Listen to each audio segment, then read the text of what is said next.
ഓണായതുകൊണ്ട് സാധനങ്ങൾക്കൊക്കെ നല്ല രീതിയിൽ തന്നെ വില കൂടി തുടങ്ങിയിട്ടുണ്ട്. അരിക്കാണെങ്കിൽ 15 രൂപ വരെ കൂടിയിട്ടുണ്ട്. ഏത്തപ്പഴത്തിനാണെങ്കിൽ 85 രൂപയായിട്ടുണ്ട്. 300 രൂപയുള്ള വെളിച്ചെണ്ണ ശരിക്കും 350 ആയിട്ടുണ്ട്. 600 വരെ പോയതായിരുന്നു, പിന്നെ കമ്മിയായതാണ്. ഇതാ ഇപ്പോൾ വീണ്ടും കൂടി തുടങ്ങിയിട്ടുണ്ട്. ഇനി ഒരു 10 ദിവസം കൂടി കഴിയുമ്പോൾ എന്തായാലും അരിക്ക് ഒരു 5 രൂപയും കൂടി കൂടുന്നാണ് പറയുന്നത്.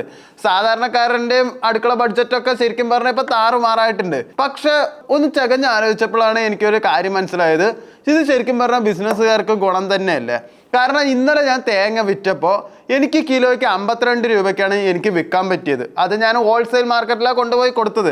അപ്പം ഞാൻ റീറ്റെയിലായിട്ട് ഓരോന്നായിട്ട് കൊടുക്കുമ്പോൾ എനിക്കും തേങ്ങ ശരിക്കും പറഞ്ഞാൽ 70 രൂപയ്ക്ക് വിൽക്കാമായിരുന്നു. അത് എന്തോ ആയിക്കോട്ടെ, പക്ഷെ ഞാനത് ചെയ്തില്ല. ഞാൻ സാധാരണ ഹോൾസെയിൽ മാർക്കറ്റിൽ തന്നെ കൊടുക്കണ്ടായിരുന്നു. അപ്പോൾ ഈ ഓണായതും കൊണ്ട് എല്ലാവർക്കും സാലറി, ബോണസ്, കിറ്റ് ഇതുപോലെയുള്ള കാര്യങ്ങളൊക്കെ കൊടുക്കുമ്പോൾ സ്വാഭാവികമായിട്ട് എല്ലാത്തിനും വില കൂടും. അതിലിപ്പോൾ അടുക്കള ബഡ്ജറ്റ് താളം തെറ്റുന്നു, ഇടനിലക്കാർ കളിക്കുന്നു എന്നൊന്നും പറഞ്ഞിട്ട് കാര്യമില്ല. ആ ഒരു ന്യൂസാണ് ശരിക്കും കേരള കൗമുദിയിൽ ഇന്ന് ഫസ്റ്റ് പേജിൽ തന്നെ കൊടുത്തിരിക്കുന്നത്.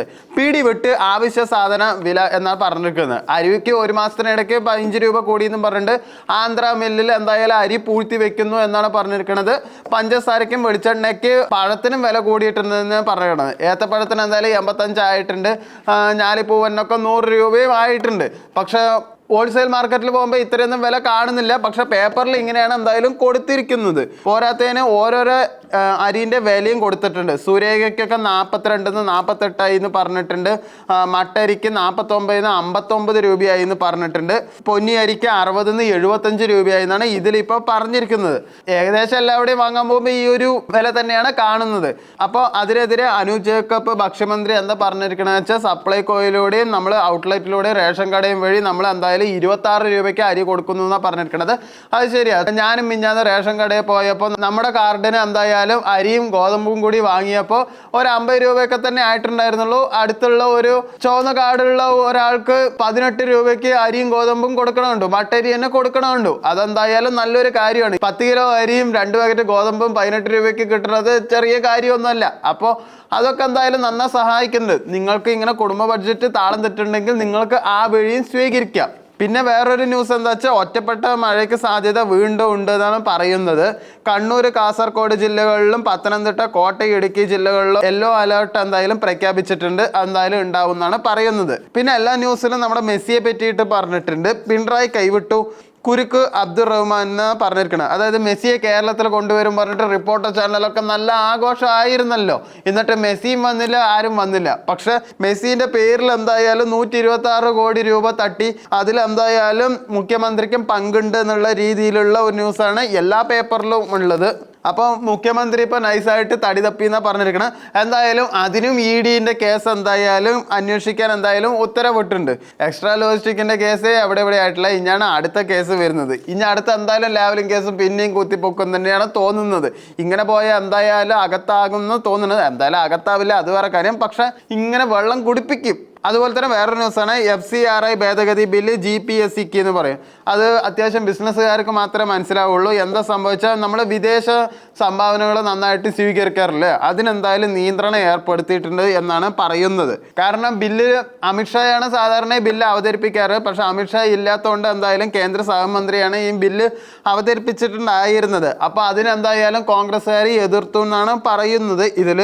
അപ്പോൾ ഇതിലെന്താ വെച്ചാൽ ന്യൂനപക്ഷത്തിന് സമാനമായിട്ട് ന്യൂനപക്ഷമായിട്ടുള്ള ആൾക്കാർക്കുള്ള ഗുണത്തിലാണ് ഈ ബില്ല് അവതരിപ്പിച്ചത്. സാധാരണ ആൾക്കാർക്ക് ഒരു ഗുണമില്ല എന്ന രീതിയിലാണ് ഇവരെന്തായാലും ബഹളം ഉണ്ടാക്കിയെന്നാണ് പറയുന്നത്. പിന്നെ അടുത്ത മാതൃഭൂമിയിലെ ഫ്രണ്ട് പേജിൽ ഒരു ന്യൂസ് ഉണ്ട്.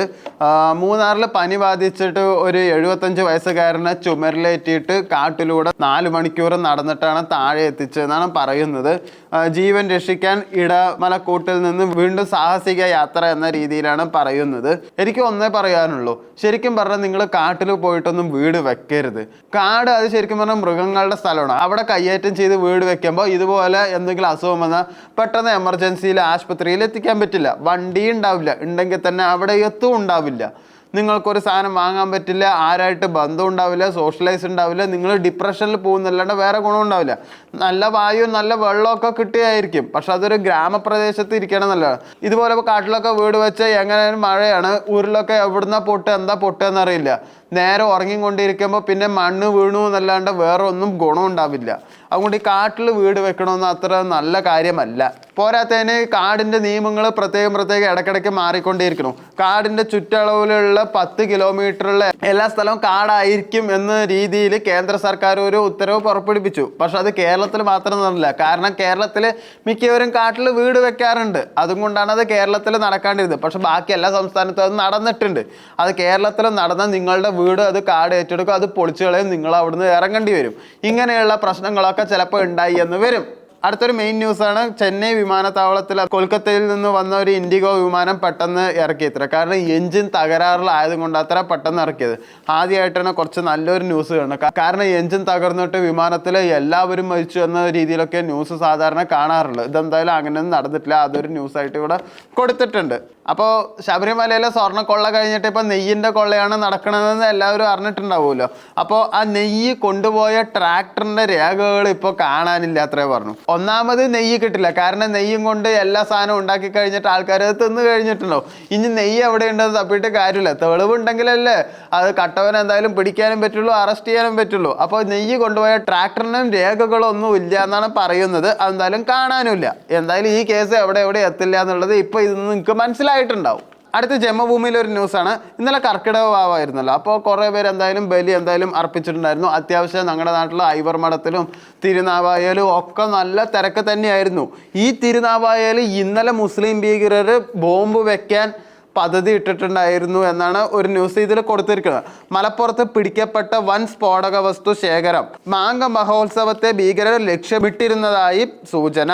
അപ്പോൾ മലപ്പുറത്ത് എന്തായാലും സ്ഫോടക വസ്തുക്കൾ പിടികൂടിയത് എന്തായാലും ഇവിടെ പൊട്ടിക്കാൻ തന്നെ ആയിരിക്കും എന്നാണ് തോന്നുന്നത്. അങ്ങനെ ഒരു ന്യൂസാണ് പറഞ്ഞിരിക്കുന്നത്. ഒരു മലപ്പുറംകാരനായ ഒരു ആരിസ് ടി എ പറഞ്ഞ ഒരു വ്യക്തി എന്തായാലും അറസ്റ്റ് ചെയ്തിട്ടുണ്ട്. ഇയാളുടേതാണ് ശരിക്കും പറഞ്ഞാൽ ഈ ബോംബുകളും തോക്കുകളൊക്കെ എന്തായാലും കണ്ടെടുത്തിരിക്കുന്നത്. തോക്കില്ല, ബോംബുകൾ മാത്രമേ ഉള്ളൂ. അപ്പോൾ കേരളത്തിലൊന്നും ഇങ്ങനെയൊന്നും നടക്കുക തന്നെ ഇല്ലായിരുന്നു. ഇതുവരെ നടന്നിട്ടില്ല. ബോംബൊന്നും എവിടെയും പൊട്ടിയിട്ടില്ല.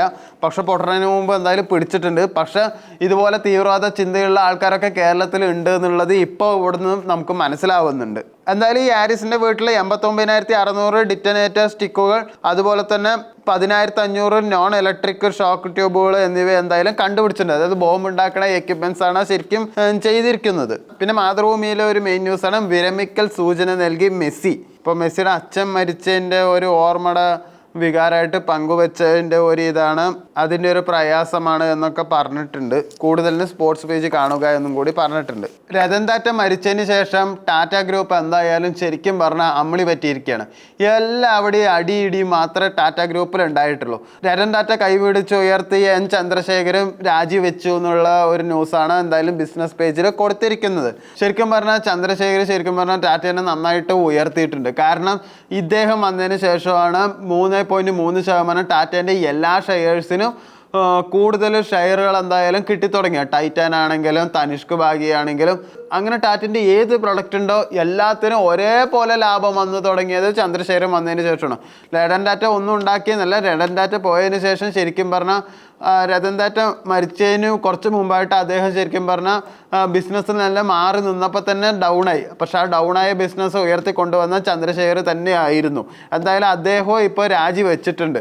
എന്തായാലും ടാറ്റയിൽ ഇപ്പോൾ അടികൂടിയിട്ട് അവരുടെ സാമ്രാജ്യം തന്നെ ഇല്ലാതാക്കുകയാണോ എന്നുള്ളൊരു ഡൗട്ട് എനിക്ക് നന്നായിട്ടുണ്ട്. പിന്നെ വേറൊരു ന്യൂസാണ്, ജിയോ ക്രെഡിറ്റിൻ്റെ 49% ബാങ്ക് ഓഫ് അമേരിക്ക സ്വന്തമാക്കും. അതായത് പകുതി എന്തായാലും ബാങ്ക് ഓഫ് അമേരിക്ക എന്തായാലും വാങ്ങാൻ പോവാണ്. ജിയോ എന്തായാലും ബ്ലാക്ക് റോക്ക് ആയിട്ട് ലയിച്ചതൊക്കെ നിങ്ങൾ എന്തായാലും അറിഞ്ഞിട്ടുണ്ടാവും. ബ്ലാക്ക് റോക്കാണ് ലോകത്തിലെ ഏറ്റവും വലിയ സാമ്പത്തിക ശക്തിയുള്ള കമ്പനി. കാരണം ബ്ലാക്ക് റോക്കിൻ്റെ കീഴിലാണ് ഇപ്പം നമ്മുടെ ജിയോ ആണെങ്കിലും ആപ്പിൾ ആണെങ്കിലും ആമസോൺ ആണെങ്കിലും നെറ്റ്ഫ്ലിക്സ് ആണെങ്കിലും ഫിഫൻ്റെ മെയിൻ ഇതാണെങ്കിലും ഇതെല്ലാം ബ്ലാക്ക് റോക്ക് എന്ന കമ്പനിയുടെ കീഴിലാണ്. ഈ എല്ലാ കമ്പനിയും ശരിക്കും പറഞ്ഞാൽ കൺട്രോൾ ചെയ്യണം ബ്ലാക്ക് റോക്കാണ്. ഈ ബ്ലാക്ക് റോക്ക് എന്ന കമ്പനിയുടെ പ്രത്യേകത എന്ന് വെച്ചാൽ ഇതൊരു അസറ്റ് മാനേജ്മെൻറ്റ് കമ്പനിയാണ്. അതുകൊണ്ട് ഈ കമ്പനിയാണ് ഇവരുടെ എല്ലാ ആസ്തികളും ശരിക്കും പറഞ്ഞാൽ നോക്കുന്നതും കൈകാര്യം ചെയ്യുന്നതും. 18,000 കോടി രൂപയ്ക്കാണ് ജിയോ ക്രെഡിറ്റിൻ്റെ 49% എന്തായാലും വാങ്ങിയിരിക്കുന്നത്. അതുപോലെ സ്വർണ്ണത്തിനും വില കൂടിയുണ്ട്. ഇപ്പോൾ പവന് 1,13,000 രൂപയായിരുന്നു. അത്യാവശ്യം കുറച്ച് കാലമായിട്ട് ഇപ്പോൾ 1,04,000 5,000 രൂപയൊക്കെ തന്നെ ഉണ്ടായിരുന്നുള്ളൂ. ഇപ്പോൾ എന്തായാലും 13,000 രൂപയായി. അത്യാവശ്യം നല്ല രീതിയിൽ തന്നെ കൂടിയിട്ടുണ്ട്. 8,000 രൂപയോളം എന്തായാലും സ്വർണ്ണത്തിന് കൂടിയിട്ടുണ്ട്. ഈ ഇടയ്ക്ക് ഒരു റീൽ കണ്ടാണ് സ്വർണത്തിൻ്റെ തന്നെ ഒരു പെൺകുട്ടി, അവർ 1,02,000 രൂപയായപ്പോൾ ഒരു ഗോൾഡ് ബാറാണ് വാങ്ങിയത്. ഈ ഗോൾഡ് ബാറിനും ഗോൾഡ് കോയിനും പ്രത്യേകത എന്താ വെച്ചാൽ ഇതിനെന്തായാലും പണിക്കൂലിയില്ല. വരികയാണെങ്കിൽ തന്നെ 300-350 രൂപയ്ക്ക് കൂടുതൽ ഇന്ത്യയിൽ എവിടെയും നിങ്ങൾക്ക് പണിക്കൂലിയായി ഈടാക്കില്ല അവർ. കാരണം ഗോൾഡ് കോയിനും ഗോൾഡ് ബാറിനും വലിയ പണിയൊന്നുമില്ല. അത് വെറുതെ അവരുടെ സീലടിച്ച് തരുന്നു, ഇതേ ഉള്ളൂ. അപ്പോൾ അവർ എന്തായാലും ആ പെൺകുട്ടി എന്തായാലും കഴിഞ്ഞ ദിവസം ഇത് തിരിച്ച് വിറ്റപ്പോൾ അവർക്ക് ലാഭം എന്തായാലും 10-12,000 രൂപ നന്നായിട്ട് തന്നെ കിട്ടിയിട്ടുണ്ടായിരുന്നു. ഇനി അത് വില കുറയുമ്പോൾ വീണ്ടും വാങ്ങും. ഇതൊരു ബിസിനസ്സാണ്. അപ്പോൾ ഈ 12,000 രൂപ നമുക്ക് സേവ് ചെയ്തിട്ട് തന്നെ ഇങ്ങനെ പോയിക്കൊണ്ടേയിരിക്കാം. അങ്ങനെ ഒരു എക്സ്ട്രാ ഇൻകം നിങ്ങൾ എന്തായാലും കണ്ടുപിടിക്കണം. അങ്ങനെ വാങ്ങാനും നിങ്ങൾ ശ്രമിക്കണം. പിന്നെ എല്ലാ ന്യൂസിൻ്റെയും ഫ്രണ്ട് പേജിൽ ഇന്ന് മറ്റേ ഓൺ ആയതും കൊണ്ട് പരസ്യങ്ങൾ നല്ല രീതിയിലുണ്ട്. മൈജി ഇത്രയും ദിവസം ഓക്സിജൻ ആയിരുന്നു, ഇന്ന് എന്തായാലും മൈജീൻ്റെയാണ്. അവരുടെ എന്തായാലും ഫ്രീയുടെ ഓഫർ ആരംഭിച്ചു എന്ന് പറഞ്ഞിട്ട് iPhone 16 എന്തായാലും 65,000 രൂപയ്ക്കൊക്കെ കൊടുത്തിട്ടുണ്ട്. അങ്ങനെ ഓരോ ഫോണിൻ്റെ ഓരോ വില എല്ലാ പേപ്പറിലും അതിൻ്റെ ഫ്രണ്ട് പേജിൽ ഇന്ന് എന്തായാലും മൈജീൻ്റെ പരസ്യം എന്തായാലും കൊടുത്തിട്ടുണ്ട്. ദീപികയും ഇതാ മലയാള മനോരമ, മംഗളം എല്ലാത്തിലും ഒരേ പരസ്യം, ഒരേ ക്രെഡിറ്റ്, ഒരേ ഡിസൈൻ എല്ലാം ഒരേപോലെ തന്നെ അവർ ചെയ്തു വെച്ചിട്ടുണ്ട്. പിന്നെ അടുത്തൊരു മരണ വാർത്തയാണ്. കേൾക്കുമ്പോൾ എനിക്ക് ശരിക്കും പറഞ്ഞാൽ എന്താ കാരണം എന്നറിയില്ല. എന്തായാലും ഞാൻ പറയാം. വീഡിയോ കോൾ സംസാരിക്കുന്നതിനിടെ യുവതി ജീവനൊടുക്കി, പിന്നാലെ യുവാവും ജീവനൊടുക്കി. അതായത് ഫോണിൽ സംസാരിക്കുന്നതിനിടെ യുവതി ഞാൻ മരിക്കാൻ പോവുകയാണ്, ഞാൻ സൂസൈഡ് ചെയ്യുകയാണെന്ന് പറഞ്ഞ് സൂസൈഡ് ചെയ്തു. അതിൻ്റെ വിഷമത്തിൽ യുവാവും സൂസൈഡ് ചെയ്തു. ഇതാണ് കൊച്ചിയിലാണ് നടന്നിരിക്കുന്നത്. അവർ രണ്ടുപേരും ഭാര്യ ഭർത്താക്കന്മാർ ആയിട്ടില്ല, പക്ഷെ കല്യാണം ഉറപ്പിച്ചു വെച്ചിട്ടുണ്ടായിരുന്നു. ഡിസംബർ 26-നായിരുന്നു. എന്താ കാര്യകാരണങ്ങളൊന്നും കൊടുത്തിട്ടില്ല. എന്തായാലും അവർ രണ്ടുപേരും ജീവൻ ഒടുക്കി. ഒരാൾ കണ്ണൂർ വെച്ചിട്ടും ഒരാൾ കൊച്ചിയിൽ വെച്ചിട്ടുമാണ് ചെയ്തിരിക്കണേ. 25-26 വയസ്സുമാണ് രണ്ടുപേർക്കും ആയിട്ടുള്ളൂ. പിന്നെ അടുത്ത സ്പോർട്സ് ന്യൂസാണ്. സ്പോർട്സ് ന്യൂസിൽ മെയിനായിട്ട് കൊടുത്തിരിക്കുന്നത് മിസ് യു ഡാഡ് എന്ന രീതിയിൽ തന്നെയാണ്. അതായത് മെസ്സിയുടെ അച്ഛൻ മരിച്ചതിൻ്റെ ഒരു ദുഃഖത്തിൽ അദ്ദേഹം എന്തായാലും വിരമിക്കാൻ പോവുകയാണെന്നുള്ള സൂചനയാണ് കൊടുത്തിരിക്കുന്നത്. ഇനി എത്ര കാലം കളിക്കുമെന്ന് എനിക്ക് അറിയില്ല. എന്തായാലും അദ്ദേഹത്തിന് ഇനിയിപ്പോൾ അതിനുള്ള ഒരു താല്പര്യമില്ല, വയ്യ എന്നുള്ള രീതിയിലൊക്കെയാണ് മെസ്സി എന്തായാലും പറഞ്ഞിരിക്കുന്നത്. അതെന്തായാലും അച്ഛനായിട്ടുള്ള ഫോട്ടോയൊക്കെ എന്തായാലും സ്പോർട്സ് ന്യൂസിൽ അദ്ദേഹം നന്നായിട്ട് തന്നെ കൊടുത്തിട്ടുണ്ട്. അതുമാത്രമല്ല ക്രിസ്ത്യാനോയുടെയും ജോർജിനയുടെയും കല്യാണം കഴിഞ്ഞത് എല്ലാവരും സോഷ്യൽ മീഡിയയിൽ നിന്ന് നല്ല വൈറലായിരുന്നു. 10 വർഷം അവർ ലിവിങ് ടുഗദർ ആയിരുന്നു. ഇവർ രണ്ടുപേരും അന്ന് സൗദിയിലേക്ക് പോയപ്പോൾ കല്യാണം കഴിഞ്ഞിട്ടില്ല പറഞ്ഞിട്ട് അവരുടെ ആദ്യം സൗദിയിൽ കയറ്റിയിട്ടുണ്ടായിരുന്നില്ല. പിന്നെ സൗദിയിലെ നിയമം തന്നെ ക്രിസ്ത്യാനോ വരാൻ വേണ്ടിയിട്ട് മാറ്റിയ ഒരു സംഭവം 2 വർഷം മുമ്പ് ഉണ്ടായിട്ടുണ്ടായിരുന്നു. ഇപ്പോൾ അവരെന്തായാലും നിയമപരമായിട്ട് എന്തായാലും വിവാഹം കഴിച്ചു. അപ്പോൾ ഇതൊക്കെയാണ് ഇന്നത്തെ പത്രത്തിൽ മെയിനായിട്ടുള്ള കാര്യങ്ങളൊക്കെ കൊടുത്തിരിക്കുന്നത്. അപ്പോൾ അടുത്ത ദിവസം നമുക്ക് വീണ്ടും കാണാം. ക്യാമറാമാൻ ലെബിനൊപ്പം സുവിത്ത്.